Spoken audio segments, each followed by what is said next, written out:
बिहार में अगले साल 2025 में विधानसभा चुनाव होने हैं, लेकिन उससे पहले राज्य में 4 विधानसभा सीटों पर इसी साल उपचुनाव होने हैं, जिसको लेकर सभी राजनीतिक पार्टियों ने कमर कस ली है। बिहार में मुख्य तौर पर मुकाबला एनडीए इंडिया गठबंधन के बीच होता है, लेकिन जनसुराज की एंट्री ने इस उपचुनाव को दिलचस्प बना दिया है।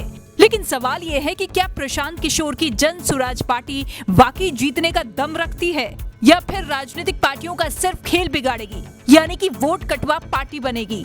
प्रशांत किशोर अपनी पार्टी जनसुराज पार्टी को लॉन्च कर चुके हैं, लेकिन लॉन्चिंग से पहले पीके ने ऐलान किया था कि वो बिहार में अगले साल होने वाले विधानसभा चुनाव की सभी 243 सीटों पर लड़ेगी। लेकिन उसके बाद 2 अक्टूबर को जब प्रशांत किशोर ने जनसुराज पार्टी को लॉन्च किया तो साफ कर दिया कि 4 सीटों पर होने वाले उपचुनाव में भी हमारी पार्टी उतरेगी।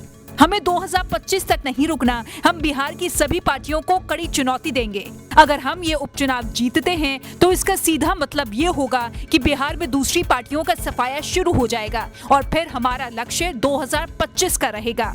जिन 4 विधानसभा सीटों पर उपचुनाव होने हैं वो है बेलागंज, इमामगंज, तरारी और रामगढ़। इन सीटों के विधायक अब सांसद बन चुके हैं, इसी के चलते उपचुनाव हो रहा है। प्रशांत किशोर दोनों ही गठबंधन को डेंट करने की तैयारी में हैं, जिसके लिए अभी से जातीय समीकरण बिठाना शुरू कर दिया है। बेलागंज विधानसभा सीट पर अल्पसंख्यक उम्मीदवार उतारने की तैयारी है, वहीं तरारी सीट पर अगड़ी जाति से उम्मीदवार उतारा जा सकता है। रामगढ़ विधानसभा सीट पर नॉन राजपूत उम्मीदवार पर दांव लगाने की तैयारी है।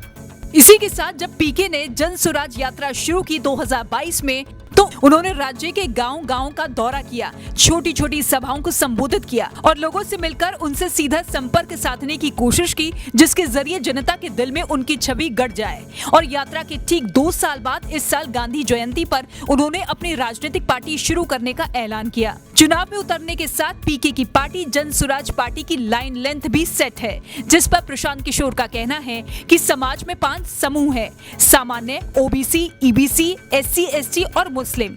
दलित समुदाय सबसे अधिक वंचित है, लेकिन दलित राजनीति पर दस्तक देने के साथ ही पीके ने अति पिछड़ा वर्ग पर सेंधमारी करने की कोशिश की। यानी कि साफ है, एनडीए और इंडिया गठबंधन से इतर प्रशांत किशोर की पार्टी राज्य में तीसरे मोर्चे के तौर पर उभर सकती है। अब पीके अपनी दूसरी सियासी पारी में कितना सफल होंगे, ये चुनाव बाद सामने आएगा। Bureau report, state mirror Hindi.